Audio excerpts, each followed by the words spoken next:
তোমাদের আবারও নতুন একটা ভিডিওতে জানাই স্বাগত। তোমরা সবাই কেমন আছো? আশা করি ভগবানের কৃপায় সবাই ভালোই আছো, আর আমরাও ভালো আছি। আর সকালে সবথেকে বাবা এগুলো বাজার থেকে কিনে নিয়ে আসছে। তারপর আমি কিছু চিংড়ির মাথা কিনে নিয়ে আসছিলাম।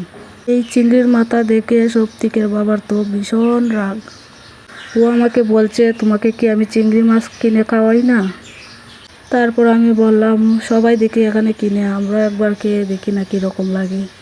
চিংড়ি মাছের মাথা দিয়ে ভর্তা, তারপর বড়া করে খেলে ভালোই লাগবে মনে হয়। আর এইগুলো বাছতে গিয়ে আমার দুই হাতের নাজেহাল অবস্থা, হাতগুলো পুরো ফুটো হয়ে গিয়েছে। তারপর তোমরা দেখতেই পাচ্ছ, আমি দুইটা মুরগি কেটে কুটে সুন্দর করে রেডি করে নিয়েছি। এখানে কিছুটা রান্না করব আর কিছুটা রেখে দেব। ভাবছিলাম দুপুরবেলায় রান্নাটা করব, তারপর সবথেকের বাবা বলছে ও নাকি একটা জায়গায় চলে যাবে। তাই ভাবলাম এগুলো এখন আর রান্না করে কী হবে, আমরা গরম গরম খাবো, আর সবথেকের বাবা এগুলো এসে খেলে ঠান্ডা হয়ে যাবে। তাই ভাবলাম রাতের বেলায় রান্না করি। তারপর দেখো, রাতের বেলা রান্না করার জন্য আমি সব কিছু কেটে কুটে ধুয়ে নিয়ে আসছি। তারপর এগুলোকে রেডি করে নিয়েছি। রান্না হবে মুরগির রোস্ট আর ফ্রাইড রাইস। রোস্টের জন্য আমি এখানে 4 পিস রান্নিয়ে নিয়েছি, আর ফ্রাইড রাইসের জন্য এখানে সব কিছু কেটে কুটে রেডি করে নিয়েছি। ফ্রাইড রাইসের জন্য এখানে আমি গাজর, টমেটো আর কিছু বরবটি কেটে নিয়েছি। ফ্রাইড রাইসের জন্য ক্যাপসিকাম আর মটরশুঁটিটা হলে আরও ভালো হতো, এগুলো নিয়ে আর কি করা যাবে। আর রান্না করব ডিমের একটা ডিম কারি। অবশেষে আমি রান্নাটা বসিয়ে দিয়েছি। তোমরা দেখতেই পাচ্ছ, রানগুলোকে আমি আগে বাদামি রঙের করে ভেজে নিয়েছি।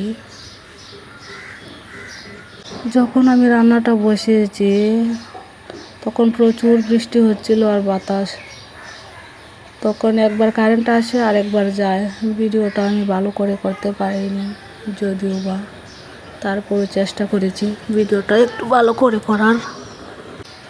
তারপর সব মশলাপাতি দিয়ে একটু কষিয়ে নিয়ে দিয়ে দিয়েছি মুরগির রানগুলো। তোমরা দেখতেই পাচ্ছ আমি এইভাবেই রান্না করি, যদিও পুরোপুরি ভিডিও করতে পারিনি।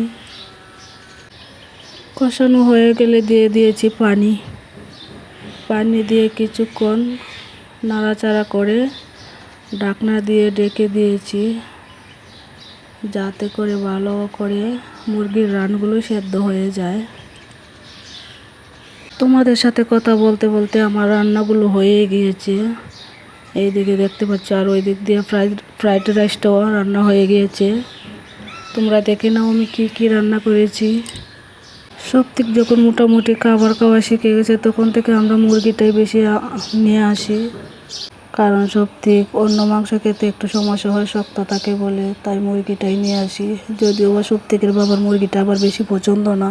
তবে মুরগির মাংস দিয়ে রোস্ট অথবা বিরিয়ানি করলে আবার সবথেকের বাবা মোটামুটি ভালো খেতে পারে, আর এগুলো আমার ছেলেও ভালো খেতে পারে। তাই সবাই যেটা ভালো খেতে পারে এটাই রান্নার করার চেষ্টা করি।